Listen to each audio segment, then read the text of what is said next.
Yes, sir. Thank you very much. You asked to see me, Michael? Yes, please sit down. You make me uncomfortable. Dwight, corporate just called, and they said they would like us to do a Create the Earth Day event. Create the Earth? You know, the book of Genesis, in the beginning, all that stuff. This is clearly a test. They want to know which one of the 4 theories about Genesis we believe so they can evaluate our rationality and terminate anyone who holds lesser viewpoints. First of all, what you just said is ridiculous. They would never lay me off. And second of all, wait, did you say 4 theories? Yes. I knew it. My grandma always told me that Genesis had one interpretation. But now, here comes Dwight telling me there are 4 entire theories about Genesis. That just confirms what I've always thought. My grandmother is a liar. But she's a pretty good cook, and she kind of raised me as a kid, so I guess I'll forgive her. All right, listen up, people. Gather round, gather round. All right. Now then, we have a code 10 from corporate. By order of Michael, you all need to drop whatever dumb projects you're working on right now, or else you're fired. Dwight, no one's getting fired. Okay, everyone. Corporate has asked us to create the Earth Day event. So, Dwight and I have broken everybody into groups to do some research on the 4 different theories about Genesis. I need you all to do your research, get back to me by the end of the day, we'll present each of you and ask questions. Okay?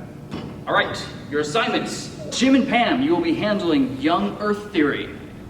Michael and I will be researching the day-age theory. Angela and Phyllis, it looks like you'll be handling restoration. Andy and Kelly will take the literary review. Are there any questions? What's a code 10? Jim, don't you read the corporate guidebook?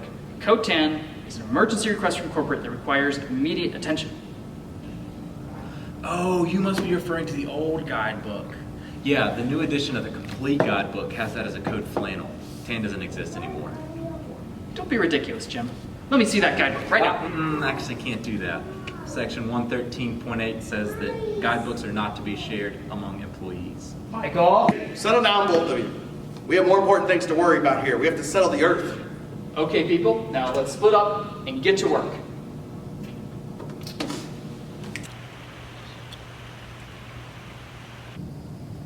So how are we going to go about this? Well, we both know the young Earth view is pretty straightforward, right? Yeah, I mean, why would the author write day if he didn't mean a literal day? Yeah, the Hebrew word for day, yom, is almost exclusively literal anytime it's used in the Bible. How do you know that? So, I once watched an entire 5-part documentary in Hebrew on Genesis so that I could convince Dwight that I wrote it. Dwight, what are you doing? Michael, I've been compromised! Okay. Let's just say I did my homework and that it's backed up by the mention of morning and evening, which are also specific units of time. Okay, so in your plot against Dwight. Is it really that obvious? Yeah. Anyway, I assume that you have the Hebrew down, but speaking of time, why would God tell us to keep the Sabbath holy if he didn't rest on the 7th day? That's a good point. We also can't leave out the fact that God often works in the supernatural in a way that's sudden, like with healing and other gifts. Well, I think the key to this argument and the key to beating out Dwight and Michael lies in the fact that the young Earth view has the most scriptural support. Can't argue with that. The day-age theory is a superior theory because it incorporates modern science. Fact. The premise is that each day is an unspecified period of time. 6 ages of creation, followed by 7th day of resting. Fact. And there's no way we're gonna let any stupid, inferior view get us all fired. Fact. So you're telling me this one's the best one because it incorporates scientific findings, right? Absolutely. The church lost credibility in the past for not accepting scientific findings like those of Galileo. So we need to make sure these mistakes are not repeated. Science has shown that the Earth has been around for a very long time, Michael. But I was also thinking about the old Hebrew text. It turns out that yom, the word for day, is also used to apply to an entire season in Proverbs 25:13, and again as a millennium in Isaiah 4:2, which which shows that the Hebrew text and the age of the earth both point to our theory being correct. Boom! That makes sense. And besides, if we look at the discussion of evening and morning on the third day, there's no way you can take that literally, considering the sun wasn't even made till the day afterwards. Can you imagine a morning without the sun? I can, and it's still called nighttime. Right. And do you really think it was possible for Adam to name everything in 24 hours? No. Not unless he was some kind of name-generating android. Or maybe like the Flash, but with naming things. Or maybe. Dwight, focus. Just focus. Right. Sorry. But Michael, we have one last thing to address, which is what about resting on the Sabbath? The way I see it, Dwight, it is an idea of a period of work and rest that's important. He gets 6 and 1, we get 6 and 1. Capiche? Capiche. Is the whole committee present? You know it's just us, right? Good. Now then, we've been assigned to do the restoration view, also known as the gap theory, which is obviously the correct perspective. Yeah, I know, because it's so flexible and it includes both the day age and The young Earth view. It's the best of both worlds. the restoration views suggest that there's a gap between Genesis 1:1 and Genesis 1:2. Genesis 1:1, the earth was corrupted and became a formless void. And then Genesis 1:2 begins the restoration of creation and incorporates a 6-day creation in old earth science. And the words used for formless and void in the Hebrew usually meant something that had been corrupted, wasted, or judged, and was in a desperate state of affairs resulting from God's judgment, implying that Genesis 1:2 was not the original view for creation. Verse 2 also mentions that God's Spirit was hovering over the deep. What deep could there be without another creation? Angela seems really aggressive today. You know, maybe she should just relax, chill out. I'm not sure Phyllis is as committed to this committee meeting as she needs to be. When they talk about God's Spirit hovering over the deep, that was just God keeping the demons back and making them behave. Scientists have also found fossils and proved that animals suffered before humans were created, which solves the problem of animal suffering before the arrival of human beings. This makes the day-age theorist happy. It clearly answers all of the questions, making it the obvious choice. Yeah, obvious seems a bit harsh toward the other viewpoints, don't you think? No, because they're wrong. Okay, sure, Angela. Why is Michael even making us do this? I'm not even a Christian, so I think this is infringing on my religious freedoms. Let's just figure something out quickly. Come on, Andy. Well, as you know, Cornell has a very high standard of academics. Theology is one of the disciplines of education at a liberal arts school. So, I'm actually an expert in this area. I happen to have already researched this topic and even wrote a song about the literary review during my undergrad. It's obvious that an age in Genesis is simply the framework for the author to express theological and thematic information rather than historical or chronological order. You're so smart. I just don't get why we're basing our worldview on this old book. I mean, clearly science proves that the Big Bang happened and that evolution has occurred. That's why this view is the best. We're totally winning this competition because all of the others are wrong. The literary review doesn't contradict scientific discoveries because its purpose is to tell who the creator is, not how it was created. Do you have the Bible app on your phone? We can take a look at Genesis 1. I totally do. Let's see, Genesis 1. In the beginning, yada yada yada, animals, fig leaves and nakedness, I think, somewhere in there. Well, I can see some literary themes in here. We learned about this in English 101 class. It looks like the first 3 acts of creation mirror the second three. So the writer's trying to show that first, God created spaces like the darkness and light, we've got the waters and the sky, the land and the seas, and then the next three, God fills the spaces with the sun and the moon, the fish, the birds, land animals. It's almost poetic. So, are you going to sing your song when we present later with everybody? Of course. I never pass up a chance to use my vocal abilities. All right, welcome everybody, and thank you all for your hard work today on this Create the Earth Day research. Now we have quite a few viewpoints, and not a lot of time to present and discuss them all, so let's get this giant Earth-sized ball rolling. Is there a volunteer to go first? I guess we'll go. First on the chopping block. Dwight, even if their view is inferior, you don't need to get aggressive. Jim and Pam, come on up. So the younger view states that the Bible is literal. What it says is what it means. God said it, and so it was. It is 7 literal days. What about the dinosaurs? Yeah, what about modern science? Yeah. Yeah, I love dinosaurs. I love that scene in Jurassic Park when that little guy sprays the fat guy with his venom. Oh, my eyes! My eyes! Oh! Relax, Dwight, it's just water. Okay, look. There are actually a good number of scientists who don't find the evidence for an old Earth to be conclusive. A lot of radiometric dating, for instance, is unreliable and based on presupposition. Plus, God could have made it look old during creation because he's God. Isn't that deceptive for God to create everything old? Just because it has the appearance of age doesn't mean it actually is that old. Again, if you consider that dating techniques aren't 100% accurate and that everything could be created in a functional state like the stars, there's no issue.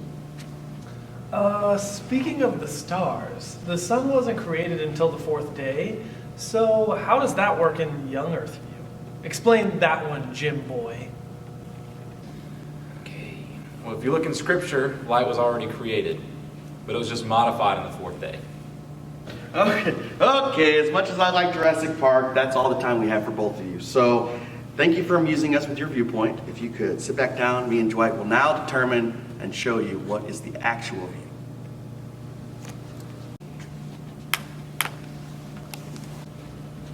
Dwight, get over here, Dwight. All right, everyone. Day-age theory, also known as the correct theory, states that each period in Genesis in fact represents an age and not a literal 24-hour period. Dwight, please show them Exhibit 7A.77. All right, everybody. Behold, a bag of ancient dirt. Let it be forever etched into your memories. Isn't that mulch? Shut up. Now then, Dwight and I will entertain any real questions you may have. What about the Hebrew? Yom, used with an ordinal, typically means it's a single day. Ha! Listen to her, Dwight. Would you do the honors? Of course, Michael. Well, first, the ordinal excuse isn't actually a grammatical rule in Hebrew unless you already presuppose kind of a specific view, like yours. Second, this is the only time the Bible has a chance to discuss successive epochs. Since this is kind of a unique event, it wouldn't be odd for this to be an exception. Yeah, take that, Pam. But shouldn't Olam be used for an age? The word Yom is the one the author uses. Wow. That is so simple. Dwight, take it away. Thank you, Michael. Phyllis, Olam might mean this in post-biblical Hebrew, but there's no evidence about that in Genesis, actually. Besides, the term usually implies that there's something specifically everlasting or perpetual, and the author's clearly referring to a specific period of time in creation. Yeah, but what about the whole thing about death entering the world with Adam in Romans 5:12? I mean, doesn't the death of animals before contradict your view? Well, I think that about wraps it up. I hope all the hard work I've done has shown. We have 2 more viewpoints to discuss. Angela, Phyllis, would you 2 like to go next? We would. Thank you. So our view, the restoration view, or gap theory, states that there is a gap of time between Genesis 1:1 and Genesis 1:2. which verse 1 refers to the old creation, which fell, and then verse 2 talks about the new creation, and so it lends itself to an older science. Genesis 1:2 lends itself to a 6-day restoration, a new creation which included all of us. It's the best of both worlds. Not so fast.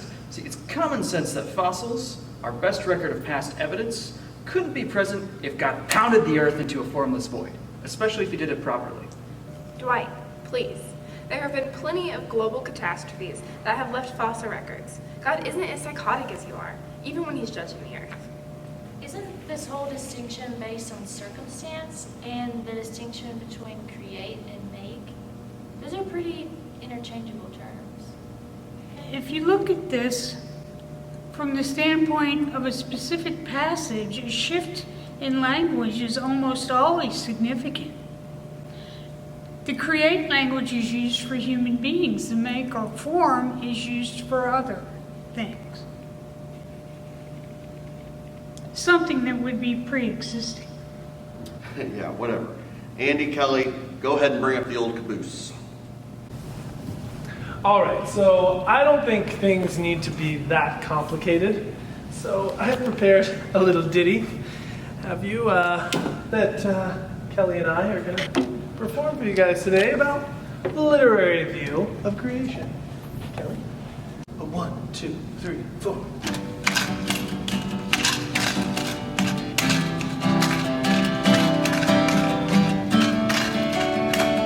Who's that shredding on the guitar?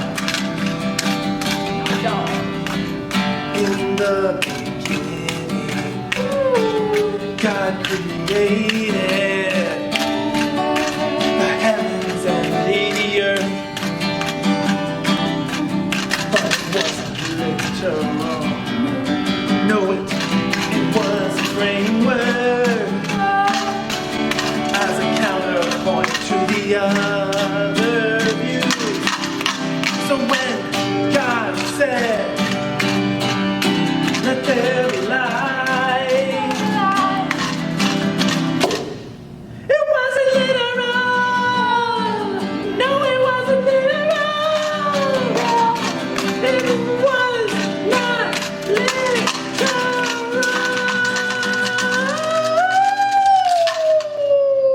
literal. No. Okay, so that should clear everything up about our view. I have a question. Isn't it possible that God just chose to create within a literary framework? I don't see why this wouldn't just fit with God being creative as in any other theory. Well, I mean, it's logically plausible for these to be literal events, but I think the most important thing is the interpretation. Plus, viewing these from a literary standpoint removes the problem of dealing with scientific discoveries that you all have to deal with. Isn't this just giving into liberal theology, though? This sounds like you're denying God as creator. Just because we're saying this is literary doesn't mean the actual events didn't happen. All we're saying here is Genesis isn't necessarily a literal chronology. That isn't necessarily like it would be for the Gospels. But don't you think you're trying to overstate the parallels of the other texts just a bit much? I've read some of the others and they're pretty different. Well, of course there are differences. It was written by different people. But they're all just using days as benchmarks instead of literal periods of time. Okay, well, I hate to cut this short for everyone, but we're out of time. We need to make a decision, so in the interest of fairness, if you could all just write down your vote, we'll get started on deciding who the big winner is, and we will get to, wait a minute. Yellow. Yeah. Just the Earth Day. No creation or nothing. Of course. Yep, that's what we've been playing. Yep. Yuki, baby. Are you serious? It's just supposed to be Earth Day.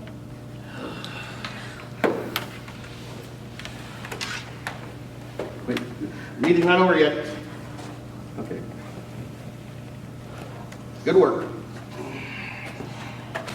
Some people might be disappointed that they just spent a whole day creating some unnecessary event. But in my book, we just created the Earth Day. And really, anytime a holiday is created, it shows greatness. I mean, just look at Abraham Lincoln. He created Independence Day by freeing the slaves.